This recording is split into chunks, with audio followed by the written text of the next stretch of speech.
Let's keep it going with Abaranger, episode 48, the final Abare game. So, in case anyone needs to know Abare, or, as someone who's like learning Japanese through shows and stuff, Abare kind of means like to go wild, berserk. I forgot about this guy. Ningen. Oh, she's a first grader now. And this girl would have graduated college by now. She invited Nakadai sensei. Make you promise if you lie you'll have to swallow 1,000 needles. Man, this subplot line was nuts. I mean, I know Dino Thunder, we got Tommy Oliver back, and that was kind of the thing. Dino Thunder was mostly the whole Tommy Oliver came back as a mentor. But, man, it was just like two completely different series.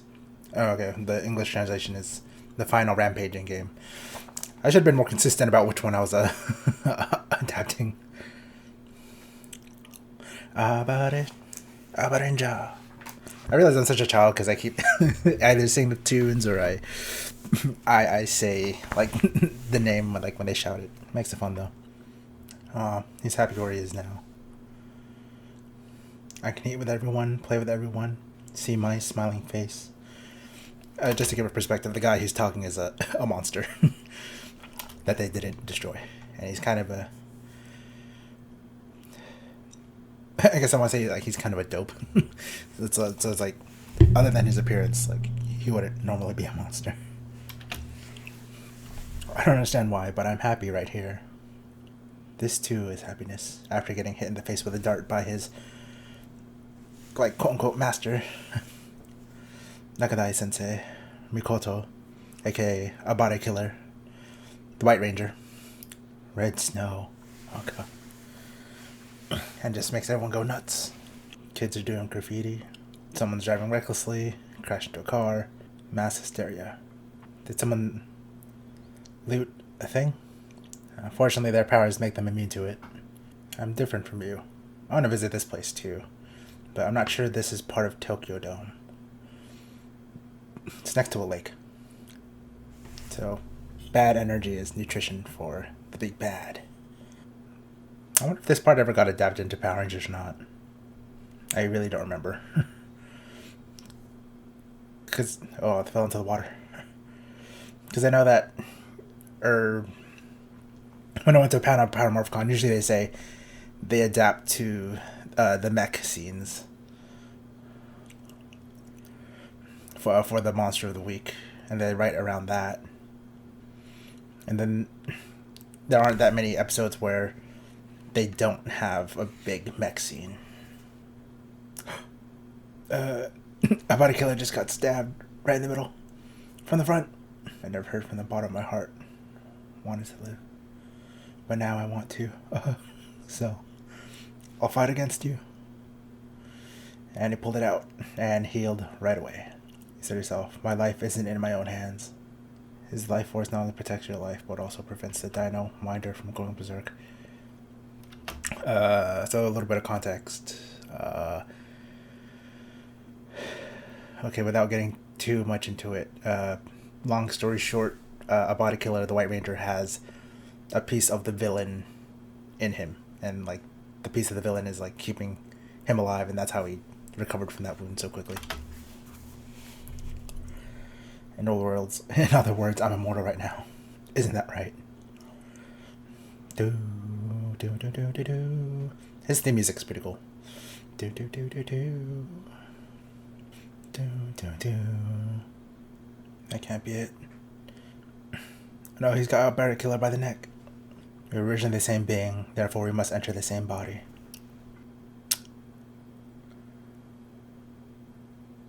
Huh. Okay, something's happening.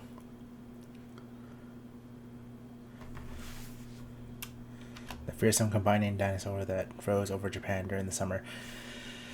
So that's actually from the movie that I'm going to watch right after this. Like I mentioned before, sometimes stuff happens in the movie where it eventually plays may or may not play a role in this later in the season. And in this case it is. I forgot it was in this episode. So the body he was talking about was Bakurano. Yeah, because of this scene, I don't think this got adapted into Power Rangers either. Because with Power Rangers, they really did their own thing with, what's that fool's name? Mesogog? Anton Mercer, is that right? I catch. My other self shall be absorbed into me in a few moments. Both my halves that were separated 65 million years ago shall unite through Bakureno, which is the aforementioned thing that I mentioned. And so this will be the birth of the perfect divine Maliform. Because of you, I've had strange powers ever since I was a child. So I've never even had a single friend. I've also done plenty of unforgivable things. But I'm not going to put all the blame on you. That was also me. A part of me. Let me tell you something. There might be a monster in more or less every human's heart. But they'll keep on fighting it. And someday they'll be able to come out victorious. At least, that's what they believe. They being the other Abarangers. That's why I'll believe along with them. I'll keep fighting against the you inside of me. The human race won't lose. Makenai. They sent over their Dino Guts, which is like their power for the season, or the source of their power. He can feel their Dino Guts, and he can feel his own if he gets showered in such strong Dino Guts. My other self will. His other self has been destroyed. Oh no. Wait, how come he can't transform? Nope. Wait. Oh. How do you do that? Still calling him Ningen, or human. So the mech from the movie like collapsed, and but then it like resurrected as the big bad, basically. Okay, everyone's kind of going back to normal. They all meet up at the beach. He smells back at them, and a pool of blood comes out of his mouth. Really, don't do that either. Wait, is that a button, or did he get impaled by something? Yeah, there's a lot of blood, and like his front is just covered in blood. Usually, again, like they're not afraid to show scratches and like, you know, like bleeding, but normally they don't show to what extent. And usually when they do, it's to show that it's fatal. Because now he just collapsed face first. It's weird because the blood was coming up. Oh wait, it might have been coming from lower, but kind of like when he got stabbed the first time and then he pulled it out and then he got healed. But that's because the big bad was inside of him. But then, you know, the second time around when the big bad was trying to absorb his other self, that means he wasn't going to be able to heal after that. So that's why, yeah, he's in this position. The Dino Guts you gave me made the monster inside of me disappear in a wonderfully refreshing way. Then your immortality disappeared along with him.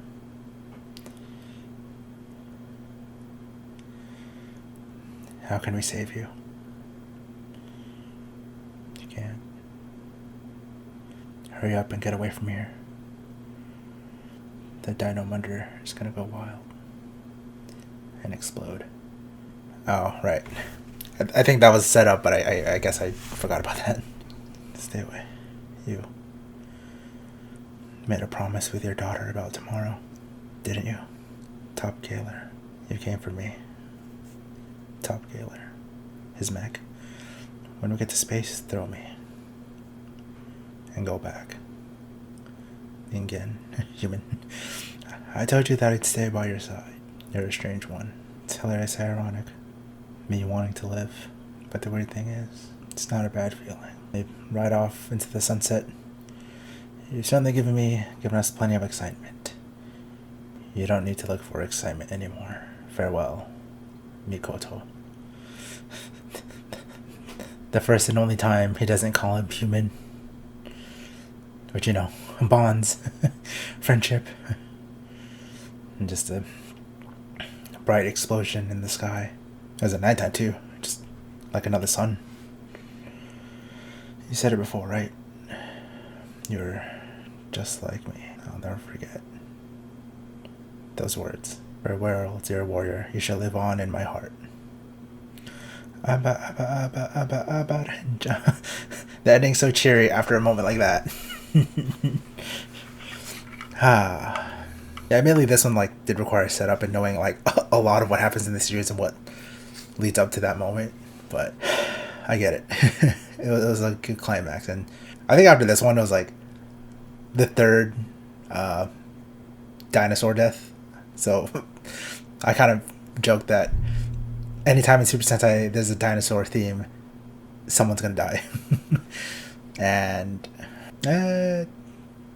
for the most part, that's true. I'm not really batting at 100, but I think I'm still more than 50. Oh man, there's another part. Mahoro. Something's happened at the enemy base. Looks like there's still another big bad. I mean, I said it before, like some of my other videos, or even when I first did this project. Yeah, death is always on my mind, and just sometimes you just don't want to.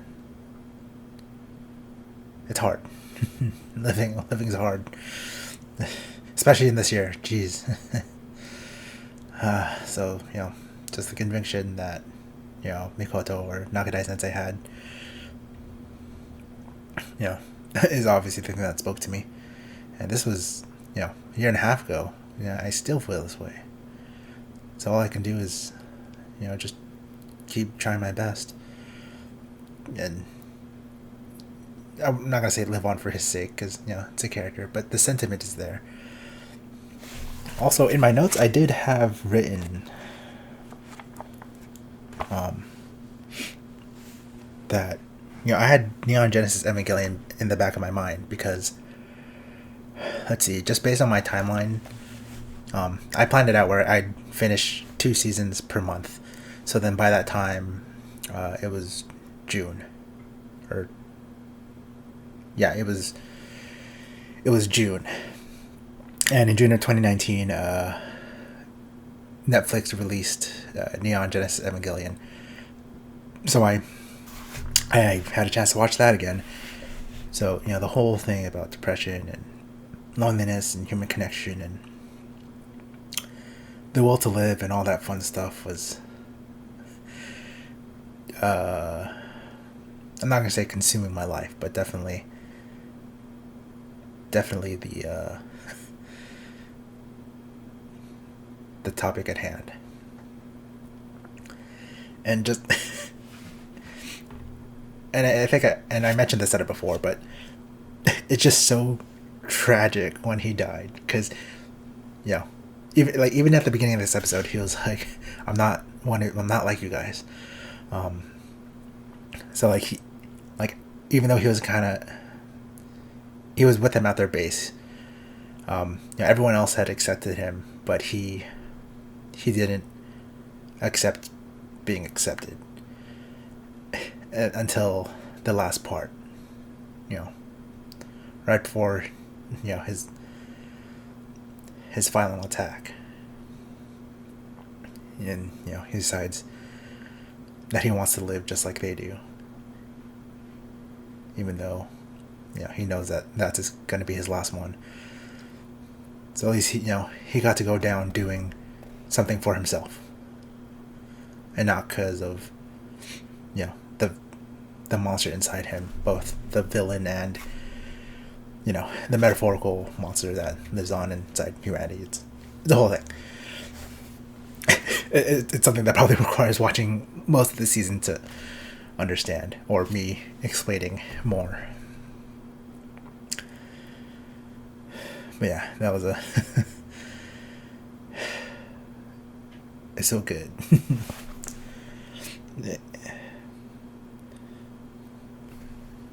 Yeah, it's so tragic because he was just starting to be a part of the team, and even he was acknowledging it. But at least he got to go down, trying. In his last moments, he was living for himself. It's kind of like in Infinity War, Loki makes like one last stand, and then it's just like right before, even though he does fail, his last moment, in that moment, he was an Avenger, kind of a thing. So, yeah. And I can see why Mikoto's a fan favorite. But that's probably a story for another time. Alright, on to the movie to make sense of this. Or a little bit more sense of this.